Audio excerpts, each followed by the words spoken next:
Tribers, welcome to church today. Now, in this service, we are going to be talking about a conversation that is on the mind of a lot of people, but we are so afraid to talk about it. We're speaking on holy but horny. Can God still back me if I am struggling? And now today we're going to be talking about the tension between, loving God, wanting to be a genuine Christian, a believer, but still struggling with desires because, we are humans, right? So we are going to be speaking on desires, shame, purity, compatibility, boundaries, and, all these myths that make Christians feel, to be spiritual, you cannot have any desires or stuff like that. So today we encourage you to sit with us. This is a safe zone. We're going into the deep waters and we want you to stay with us. But of course, I'm not doing this alone. I have my amazing co-host, MG2. MG2. How are you doing today? I'm great, MG. MG1. I'm great. And I'm super excited about this topic because this is a very sensitive topic, spiritual and also carnal. Now we're looking at how to merge everything, how to bring a balance to it whereby you're holy, but you're also honoring. You're in the spirit, at the same time, the flesh is trying to find expression, or sometimes the flesh is finding expression. How do we manage it? And I'm so excited because as much as Christians don't want to talk about this, we are talking about it here. And that is one of the things I'm excited about with the Kingdom Tribe. We don't just talk about things. We talk about what needs to be talked about. We address it the way we should address it, not putting sentiment or compromise to it. We attack it head on, right? And today, this topic, just sit back and enjoy it. Just sit back and enjoy it. And what even makes it more interesting is that we have the perfect guest, in my opinion, for this topic, right? So she's someone that I've observed, she gives it to you as it is. If you want to know the truth, just speak to her. She will not sugarcoat words. She can ask even questions that, is heavy in the mouth to say. She would say it as if it's nothing. And we are so excited to have her here today. Pastor Kelechi Olisheyi Emmanuel, or as I like to call her, Pastor Casey. Yeah, Casey. To have you here, ma. Thank you. Thank you. Yeah. Thank you so much. It's nice to be on the show today. It's an honor. Thank you. Thank you so much. Thank you, ma. Thank you for coming, ma. Thank you. And you said something about she's saying the truth. Yeah. And I like the fact that she confronts the truth. And she does it without remorse. If you like, verse. If you like, don't verse. She has said it. She has said it. Gabriel, you're putting me on the spot here. So I've been on a podcast once, and she was like, Gabriel, just say the way it is. It's been a while I heard that statement. Just say the way it is. I'm not micromanaging you now. I don't micromanage my guest here. Say it. I'm like, wow, this is cool. Yeah. So we are bringing the same energy here. Say it the way it is. See, that's why she's the perfect. I said she was perfect, and you can see that now. Yeah, she is. Yeah. So let's just dive right into it. Okay. So, ma, growing up, for a lot of us, I'll use myself as an example. When we are watching movies with my parents, and then it gets to a scene where maybe they want to kiss or they want to have sex, you get these side eyes from, in fact, my parents don't need to say anything. A lot of us, a lot of African children, we grew up with that. They just, in fact, just them being there, you become uncomfortable. You start looking for something to do. You look away, you just become busy all of a sudden. And that then used to be the sign of purity. That you are a good child, you're holy, you're a good person. And it's a little unfortunate that even as an adult, because of that upbringing, sometimes when that sin is coming, even after having a child, you still find yourself wanting to be busy because of the virus in the head, right? So growing up, it just used to be, you don't watch those kind of movies, don't keep away from all those kind of things. But bringing it now to us here in 2025, does purity still look like that? Does being pure, being holy, being clean still look that way? Or now, this is the age of artificial intelligence, internet, there's Instagram, you don't have to watch those things, but you are online. You are seeing so many posts, nude pictures. So what does being pure and holy look like in 2025? Well, thank you so much. Because this area, as you said, as Gabriel said, is something that Christians hide or pretend, or I even call it, many of of the Christians are hypocrites. Mm. Hypocrites, because this thing is life. God put it there. Yeah. He put it there. The sexual urge, it is there. It's not the devil. It was not selected by the devil. God put it there. But he also gave us the ability to control it. So now bringing it to our time here now, it has taken over the cyber world. It's not something now that you hide, because I remember those days, if you want to watch porn or blue film, as they call it those days, when you go to a video station, you hide, you tell them they will hide it, put it in nylon for you, and you go and do it. But it's no, this one now, social media is bringing it out. Sure. Totally. So, but now is to talk about it. Is to talk about it. Are we talking about these things? Are we talking about it? You said something about our parents then, when you're watching a movie and it comes there, you're like, change it. Or you get out and go and do this, go and watch this, go and do this. But now we have to talk about, because the child that is sitting down there watching knows more than you that is watching the parents, whole yes. thing. I have a 12-year-old boy, and when you're watching a movie and he tells you, Mom, it's time to change you. I said, why? The way the lady is moving. At 12. At 12, how is she moving? No, Mommy, the way she's moving, that's not how you're supposed to move. Mommy, let's forward. Are you understand? And then we talk about it. Yeah. What our parents never did at that time. We talk about it. So now, coming now, still in this generation, we need to talk about it. What you people are doing is fantastic. Fantastic. Talking about it, because a lot of Christians, I'm not going outside Christianity, but a lot of Christians born again, children of God, suffer these things more. And they just believe that they just hide it in, then take the Bible and like looking for the Bible that will suit it. It will it will do nothing. Rather, you will go deeper and deeper in it until you talk out. So that's just it. Wow. Okay, now talking about it, a lot of Christians right now struggle with these sexual desires, and we find ourselves not talking about it, because who actually are we going to talk about it to? So, Without they tagging us carnal, so to say. I'm a pastor's kid. I grew up all my life in the mission house, where you can't even, the only time I watch TV basically is doing 4 p.m. news, 9 p.m. So, but when every of the knowledge that I have as regards this topic is outside the house, to the point, and I'm sharing this with 100% vulnerability or honesty, to the point that I was introduced to pornography because I didn't have the knowledge of what it's all about. So while someone was trying to teach me, I was introduced to something demonic. And over time, we see people going through this same route. If you ask an average Christian that struggled with pornography, they struggle with it because someone, in the effort to introduce or to enlighten them about sexual desire, introduced them into pornography. Now, why do we have Christians struggle with this thing at this time?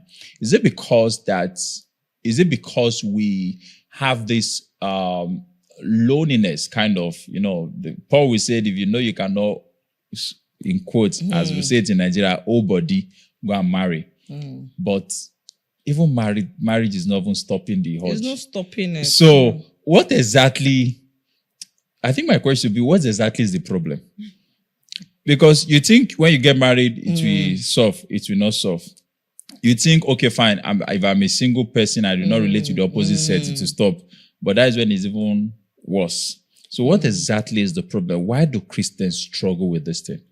Gabriel, to be sincere with you, part of it is foundation. Part of it is foundation. You said it now. Our parents were shy to tell us. Then you coming to this Gen Z stage now, you are not shy to talk to your children. They will go outside and hear it, and they would pick what they want to hear. Are you understanding? They will pick it, and by the time you want to come in, it's too late. Yeah. It's too late. You now start struggling for something that you would have done with ease. Are you understanding? With ease. Because when you didn't tell me as a parent, and I go outside, and my friends are talking about it, and they sense that, Casey, out of all of us, Casey is a novice too. Mm-hmm. They will concentrate on me. Yeah. That's true. They will pounce on me. And how will they pounce on you? They will come subtly. They will come in a soft way. They will not say, this is interesting. No, just watch small. Just watch small. It won't take any, even Jesus. You just watch it. And you, because you want to prove that I'm also part of it, let me not. Involve me. You understand? You Involve see me. yourself watching before you know it. You see yourself. That's how you grow. I have heard a lot of, it's not just for people that are not popular. I've heard a lot of popular people say that I battled with this. And if you look at it too, they have gone through those disgrace and come back again to fight that addiction. Yeah. Are you understanding me? So the basic thing is foundation. Once the foundation is right, my dear, because as little as, okay, I was on social media last week and a parent was kissing the child on the lips. What? You know, those days it was safe. I will use that. But now it's not safe. Because you see a 3-year-old child, daddy welcome. When I saw it on social media, I had calculated the age, 3, 4, and the dad gave her food to eat. And she just took the daddy's face and it's on the lips. And the daddy too gave it to her on the lips. And to him now, he's a good father. I was like, you are the most foolish. I was tempted to type, but when I remember our overseer, that there are some things you do, you look as if you are jobless. So if you start typing, you start getting some people coming to talk and fight against and talking, because a lot of when I calculated, I checked the likes and I checked the comments. I saw that there were a lot of likes. So if I go and enter this thing, nice, I'm looking for trouble. So that's where all these things come from. Yeah. She goes out and feels, okay, I want to say hello to you, gifts. Is not by hugging, but on your lips. Oh, Mr. Gabriel, thank you for this biscuit. And she puts it there. And you're like, what? And she's like, no, there's nothing. It's normal. It's to run deliverance session immediately. That's it. But you have to talk about it. Sure. I have a teenage young girl growing up, and recently was when I sat her. I thought of it. I said, "Come, have I talked about porn? I don't think out of our talkings, I've not added porn to this." And when I called her and we started talking, she said, "What's porn? Man. What's porn?" I just said, "No, error." I now involved the brother. She's 13, he's 12. I had to involve her. Let's talk about it so that when you hear it outside, it won't be strange. Yeah. And you won't be interested, because this is what it entails. This is what it entails. This is what our parents did not do. So the thing has come into the parenting of now. Then by the time we give birth to our children, we just allow them, we just release them. We just believe that we have done the normal morning devotions. Yeah. The normal waking, forcing them in the morning to come and pray. And after praying, nothing. They go outside, then they go and learn what they want to learn. Then by the time they bring the disgrace, you start giving burdens to pastors. Start suffering the pastors, innocent pastors that would eat and drink and sleep. You now burden them for your carelessness. So that's just it, my dear. Wow. Okay, so I want us to go to another level a bit. Okay. Right? From this, what we've discussed so far, it's obvious that anyone trying to act like they don't have sexual desires are lying. They're lying. Right? Because It's God obvious. created these there. desires, So how do we ensure that as Christians we honor God without demonizing it? Because now when people talk on having desires, it seems like, you can't say that kind of thing. No, it's a very terrible thing, but it is real. It's real. So how then can we, honor God with these desires He created without making it seem like it is the ultimate sin or it is a taboo to talk about. It's a taboo to even think of. So how? Yeah. Gifts. This aspect, how to honor God. I said it's that God put it there, Yes.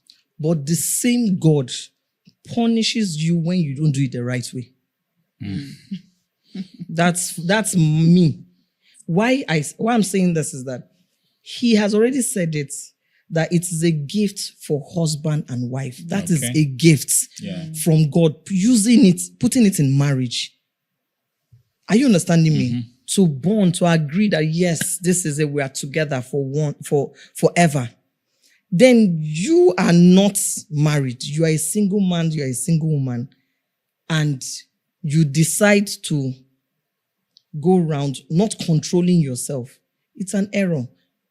There's something my overseer would always say, Pastor Lumide Emmanuel. There was an illustration he used one time.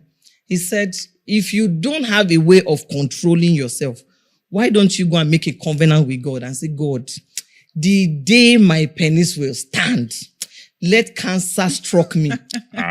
He said, then you as a lady, the day I want to do it, let a particular thing hit me. Let there be a motivational, something going to motivate you to control you, since you cannot control yourself. Are you understanding me? Because if you are always on heat, are you a dog? But must you see everything and your body cannot be controlled? You can't control it. You can control yourself. Sure. You understand? As a child of God, it will come. It will come. It will come. And it comes actually, what do you watch? Yeah. What do you listen to? Who are the friends you keep? Where do you go to? Are you understanding me? Yes. You don't have the strength for club. You now say, no, I have grace of God. I'm going there, even if it is to win one soul. And you go there. Definitely, you will see what will ginger what has been hidden inside. It will just come out. Then you now decide you want to watch a movie. I say, okay, the romance is not so high. I can manage. And it's something that you have been nursing. Then you now watch, especially the new ones that have been battling with the young ones, Korean movies, and they see the guy and they're like, and as if you go and check this guy at the airport, it's not as fine as you think. Yeah. I always tell them, and they're like, no, Auntie Casey, you need to check out his cause, the lips alone. I said in Ikeja, there's pink lips, and they will just be laughing. So that's how I get to. I try as much as possible to break myself in, so that let's because the thing is there, the urge is there. Yeah. The urge is there, especially when they get to a particular age. Yes.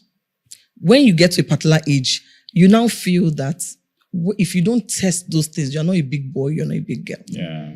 Then by the time you now taste it, if you don't continue, you are not keeping a standard. But let's remember that those urges are as far as it's outside marriage, as far as it's outside the agreement of God, is the devil bringing it in. Each human being, I always tell people, each person, that we have spirits. And there are demons that control some spirits. In sexual activities outside marriage is not Jesus-like. It's not. Let's not sugarcoat it. It's not Jesus-like. So the demon is standing. You now have the intercourse. The other person he's carrying, he has invited his own demon. You have invited your own demon. Then by the time you are now going, the other person is carrying the demon of the other person. That's two. The other one is carrying two. He goes to sleep with another person. He's carrying more demons. Then by the time he now finally says he wants to settle down, you now start battling demons. Those demons will be too heavy on the bed. They'll be too heavy on the bed. So why don't let's avoid this. Have accountability partners, friends that you can talk to. That when it comes, gifts, I can come to talk to you. But in the Christendom, do we have people that we can talk to? It's something else. That's another one. Do we have people that we can talk to? That when I talk to you, Gabriel, the next time you see me, you now say, kiss him. Come. Kiss him, come. Okay. Where are you coming from? Are you thinking, you have seen that, you understand? Would you be that kind of person? So that's what another thing that is depriving a lot of Christians, let me use that. Yeah. Christians to come out and pour themselves out to you. Are you understanding me? So it's something that has to, it's a personal thing. It's a personal discipline. Yeah. It's a personal discipline. That's Okay. just it. So I want to take us to the Bible. Okay. Sorry. I like relating things with the scriptures because everything we go through, everything that happens to man, we have reference to it in the scripture. And Paul addressing the Corinthians in 1 Corinthians 7 verse 9, he said, from verse 8, he said, so let me say to the unmarried and those who have lost their spouse, it's fine for you to remain single as I am. So Paul was single, so I won't go there. So my point is in verse 9, he said, but if you have no power over your passions, then you should go ahead and marry. For marriage is far better than a continual battle with lust. So my question is, the marriages that we have right now, are they really God's timing? Or some people are getting married because of their hormones? I don't know. I don't know if They cannot hold themselves. They cannot hold they cannot hold themselves. Let me Let me get marry. married. See, Pastor, I cannot lie. I cannot hold myself. Just join me and the sister straight and let's. So our marriage is now born out of God's timing, whereby God is not good for you to be alone. Because people are like, it's not good for you. Now, what the quote now? I don't know. I'm not trying to edit the Bible. The Bible says it's not good for a man to be alone. But now some people are getting married because it's not good for a man or a woman to be horny and not be married. So for Christians, did you say follow God's timing, or is it born out of I don't want to sin, so let me marry? Gabriel, if anybody marries because of sexual activities, the person is OYO on your own. Because there's something that we used to say as a married person that you will do, you go tire. You understand? In terms of, because even as a married person, there are sometimes like this 1 month, 2 months. I don't know if some people you don't when bills hit you, things hit you, you now realize that that's not that the sex is not is not part of, is not on your mind. So now taking it in that is because of sexual satisfaction and desires, you're getting married is wrong. Is really, really wrong. It's really wrong, because once after the whole thing, what next? You now realize that there are a lot of other factors. Yeah. Because marriage is not a joke, and it's also not a child's play. Are you understanding me? So if you just say only that, no. But first of all, that's why I will take you back to having accountability friends that will help you. Then, if you don't have those friends, there are pastors in your church. Look, survey. I know out of all the pastors you have in your church, not everybody can be relatable. But with time, you would see one. That's why deep calleth unto deep. Yeah. Your spirit will just flow with one person. It will just flow with one person. And when you are starting, for me, I advise my young ones around that when you want to, I would say, partially interview the person to see if I can talk deeply with this person, give a little. Yeah. Give a little to that person and see how the person carry you and that little one. Yeah. Then once you can judge the person based on that and see with prayers, because it's not easy. Yeah. I would say that it's not easy, but saying that because of sex, you want to get married, it go hang go. It's going to hang somewhere, because after marriage is a lifetime. Yeah. Till Jesus comes. And the craving for sex can go up, go down. Surely. It's just Surely. like this. It has, so it's not, you can't be craving for sex like that. Are you? Forever. So that's just it. So it made me to remember one thing that Dr. Lumide said at a very, very, is a kind of funny, said in a couples service. And he said that some of the, not statistics now, just saying on this issue of sex or no sex. And he was saying that some of the erectile dysfunction that men faces is not because of health, it's because of responsibility. And some of the hormonal imbalance that some women face has nothing to do with health. His responsibility. No, because the responsibilities now has really gone so high. That's why, because I think I was talking to my husband today, we're just talking, and somebody asked and said, it looks as if you got married very early. And we said we got married in our 20s. He says, so the lady just asked, so what's happening to our generation? At 30-something, late 30s, a lot of us are scared to get married.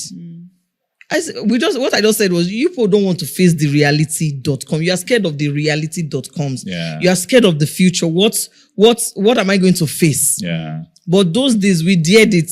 Yeah. We saw the love now. Okay. I'm not seeing the big cars. Let's dare it. Let's move. Sure. In my own time, to tell you the truth, I didn't even remember sex. It was after the wedding that I found myself in his house. And I said, wait, So, there's another thing involved too. And that was where I remembered sex. I had to call my mom, Mommy, what was the next thing? And she said, God will help you. You have entered. This is it. You're on your own. Are you understanding me? So it was in the marriage that I started learning that other aspect of sex. Wow. Are you understanding? So now that's why this generation has really, that I was thinking parenting would be very easy. I was thinking with the way everything would just be shout, just don't sleep with the man. Don't answer the man. You are walking and the man does, hi, fine girl. Tell the man that you are fine. Are you understanding me? It's now that I saw that this is what this generation has really made a lot of things. You understand? So it's something I learned my own in the marriage. It was in the marriage that both of us, because we both got married as virgins, and we were still entering. I was entering the bedroom with all my clothes. See people that got married though, with all my clothes in the bedroom, I would dress up. He was doing the same thing. So we had to get our parents, our mothers involved. That's why your relationship, we had to get our mothers involved. And the teachings, okay, this is it, this is how to do it, and wow. So now I can teach a beginner confidently. When I say beginner, in marriage, Oh, okay. No. So any single person shouldn't just kneel without. That's just. Okay, so I want us to, our topic is in twofold, holy but horny. Yes. Then can God still back me if I'm Yes, struggling? yes. So we've seen how having sex outside of marriage is a sin, how we've seen different angles to this topic. So I want us to answer that question. Can God still back me if I'm struggling? So because I have sexual desires, but I'm not married and I'm struggling, I'm still trying to obey God, right? I'm still trying to be a good Christian. I'm still trying to live for God, but I am obviously struggling. Does it now mean that because of that, God will remove his hand? Maybe I have a ministerial calling on my life, but I'm struggling. So because of that, I no longer have that calling.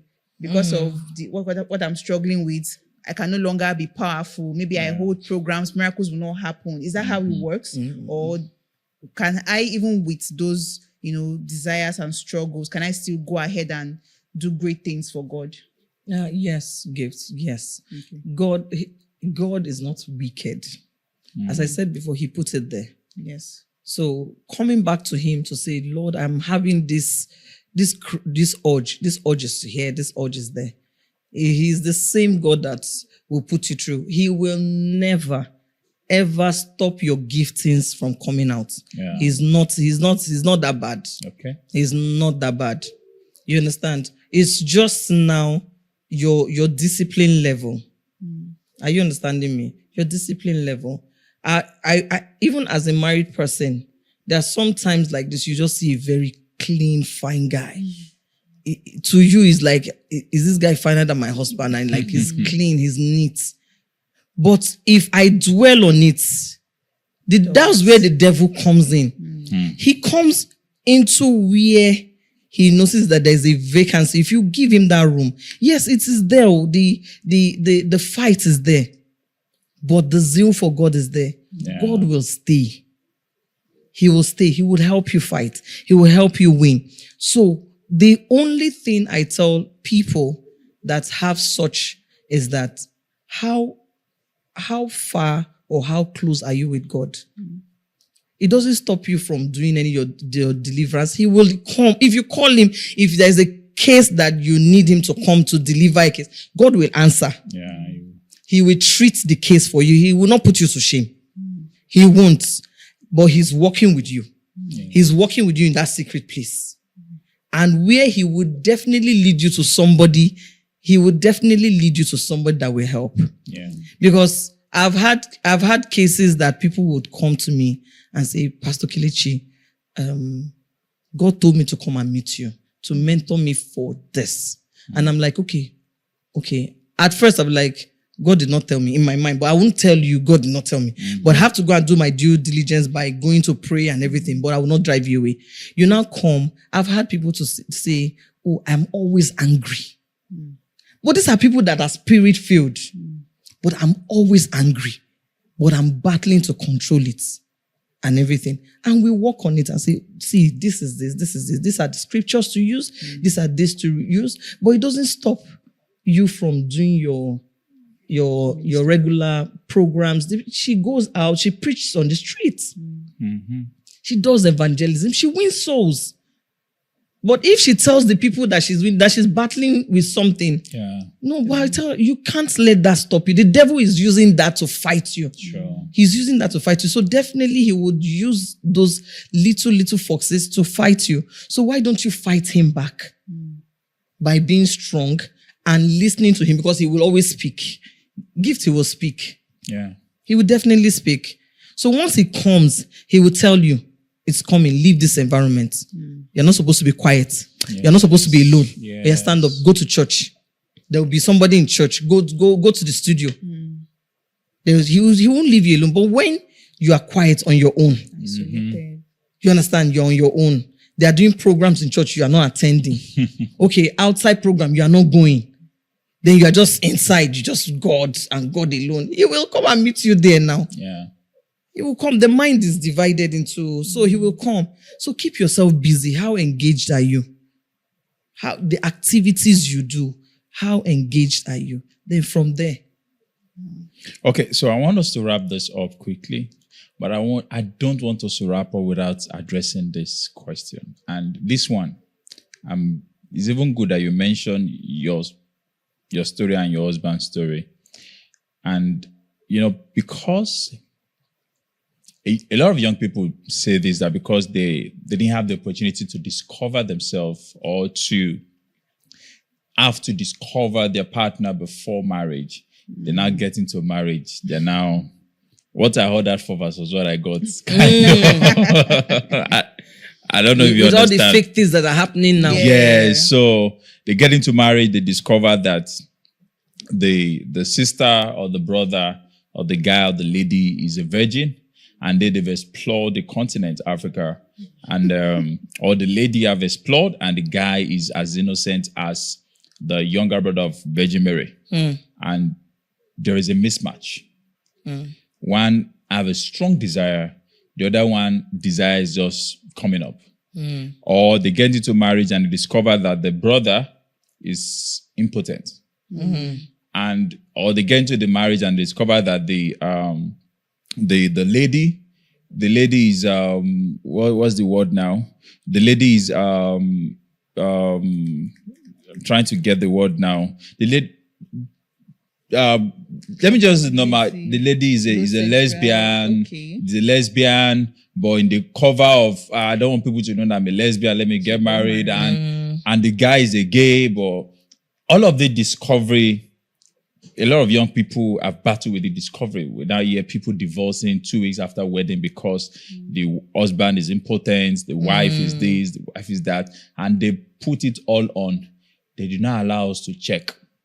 We did not taste it before. We did not test the waters before we get served the waters.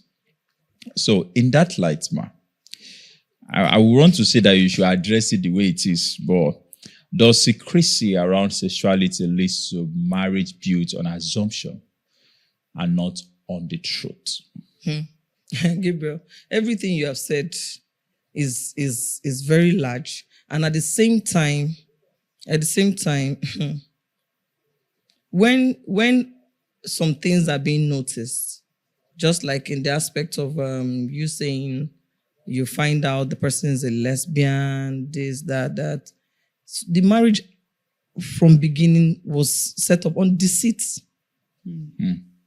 Are you understanding me? Because I'm coming to marry you where we're dating. That's why you have to date. Dating, you get to talk. Yes. It's from the talking, the communication, regular going out, that you get to sense, okay, this person, this is what he likes, this is what he doesn't like. Then when sexual urge come into the relationship, you know that, okay, this guy is going to be active. Yeah. So I don't need to have sex with you before I know that you're going to be active. But we are together, we are gisting, and before you know it, you now start telling me, I'm feeling somehow, I'm feeling horny just looking at you. You are beautiful. You have told me that you are a working guy. So why must I test you? Okay, so I don't know. Why must I test you? I want us to debate Let's this. debate it. Now we check spiritual compatibility. Okay. We check financial compatibility. Okay. We check emotional compatibility. But we do not check sexual. No, that's why I'm telling you now. Are you understanding me? That's what I'm telling you. Okay, let me bring to myself and my husband. I'm using it as because for me it's my real reality. Yeah. When I go visiting during our courtship period, there's something he's always doing. We don't stay in a quiet place together. And at first I was thinking, is he shy? Is there a problem with him? Or is there another lady coming one way or the other? No. It was later he got to tell me that I just want to be disciplined. You are beautiful. You're good. I'm sure I want to get married to you. But I have told God that he should help me not to fall a victim by sleeping with you before marriage. So in order for me to help myself is for you not to come visiting me. Are you understanding me? So there was a period, somehow I insisted that let's do a movie day, not movie night, movie day, because I'm also, I come from a family that they're also very, very strict, especially my mom. My mom is this type of person. If a boy touch you, you're gone. That time, hey, be careful. And then so as you are growing, she's now breaking. And no, that's not what I meant to. Oh, okay. She starts breaking it in different stages. So we're watching a movie, and we were just watching it, and all of a sudden I said, "It's time for you to just be going." And I'm like, the movie has not finished now. And it's time for you to just leave. Don't worry, we'll continue the movie some other time, but it's just time for you to leave. And I was insisting, why? This is just 1 hour. Normally, my mom knows that in the next 2-3 hours, I'll be in your place and I'll start coming. And he said, my body is doing me somehow. There's something that my body is doing me somehow. And when it's bad, for a child of God, it's bad. So let's be going, or we'll go outside. And he stood up. I saw him. Oh yeah, let's go out. And he locked the door and we just went out. Wow. Some level of discipline. You understand? High level of discipline. High level, because he told himself, I will not ruin my future. I will not let a woman or a girl come and mess up everything I have worked for. That's to him. Yeah. Everything I have worked for, every purity I have kept, because I like you, because of how many minutes, 2-3 minutes. He told me he's not even, I don't think it's up to 5 minutes. Then I will now mess up all what I've worked for years. So that's why I tell my young people, when you do it, you see your conscience pricking you, disturbing you. Just know that you still have a living conscience. Yeah. Disturbing you. Are you understanding me? So all those things you are talking about now, it's, my dear, it's self-discipline. Yeah.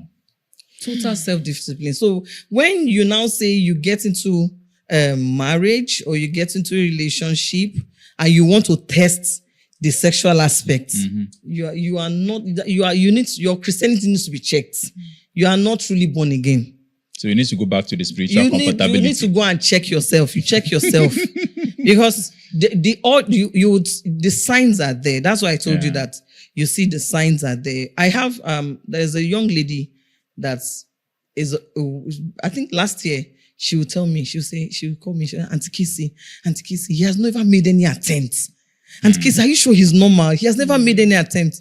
And what I was telling her, you are not even thanking God that he didn't even make any attempts. Is it when he pounces on you before?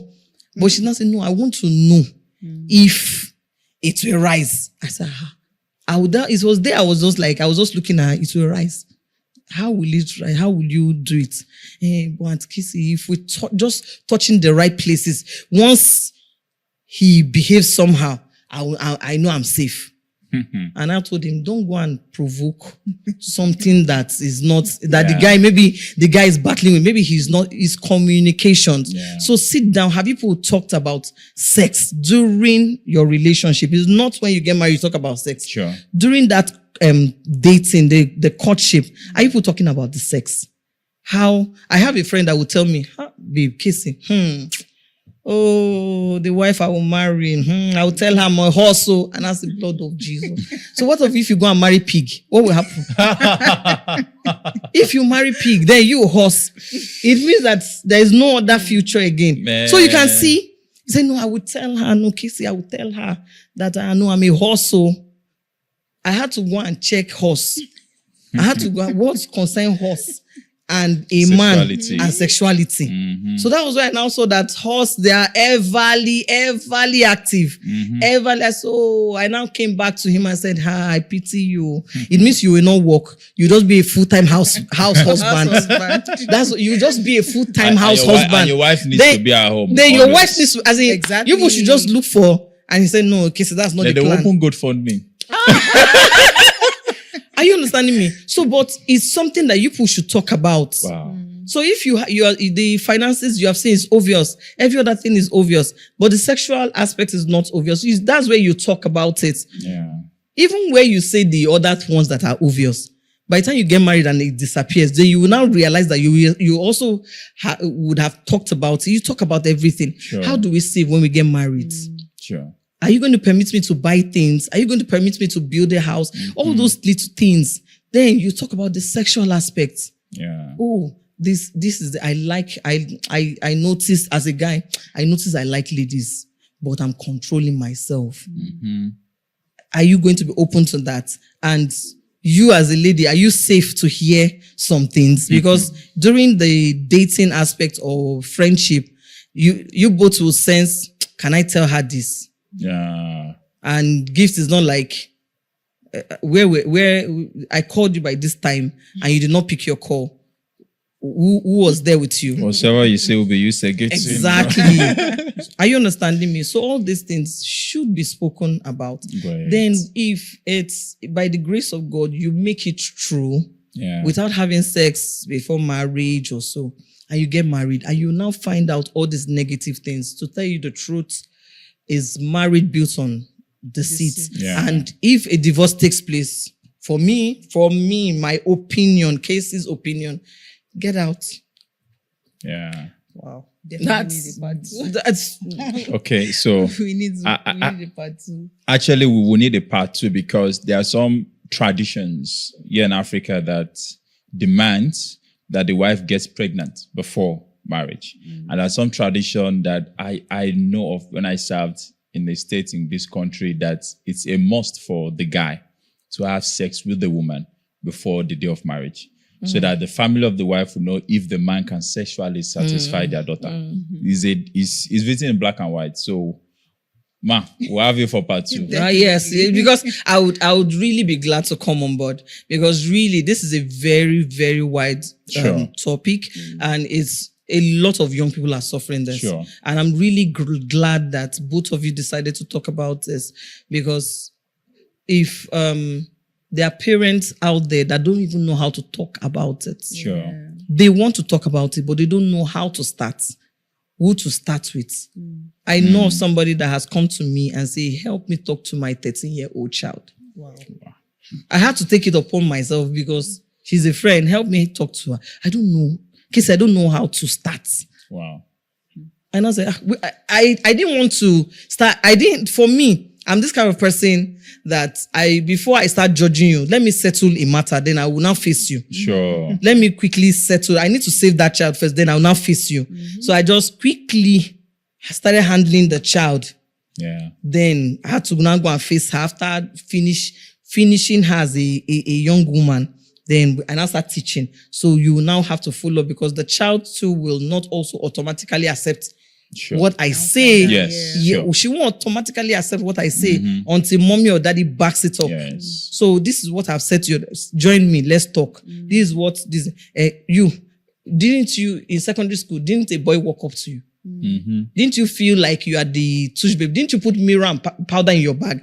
And the girl is like looking and like, mommy, I also put, and case I put wet lips too in my bag. I say, you too, you put lips. You didn't put wet lips, so you see, your daughter has gone, but my dear, this, you understand and everything. Yeah. So I know. I think in the part 2, we also need to address the fact that not only single people suffer this. There are married people. Even in the marriage, there are so many, especially in this age where everybody is trying to hustle. Your spouse is living far away from you. You had this, long time. But these are all the things that part 2 is coming. Part 2 is coming. I'm looking forward Part to 2 is coming. Thank you. I'm looking forward to it. All right. So this is where we'll draw the curtain for today. And I want you to, if if you're just joining us, go back and watch. Go back and watch it. Definitely. And definitely we'll let you know when the part 2 is coming so that you won't miss the part 2. From us to you, we want to encourage you that there is no struggle that is beyond that the Holy Spirit cannot help you to overcome. So as we said earlier, hand it over. Change ownership. Change ownership. So if you're having any struggle, sexual struggle, change ownership. Take that time to pray in tongues, because the Holy Spirit help our infirmities. We are not without a man that is not touched by the feelings of our emotions. So hand over to him. And I'm very sure that he is able to save and to help you.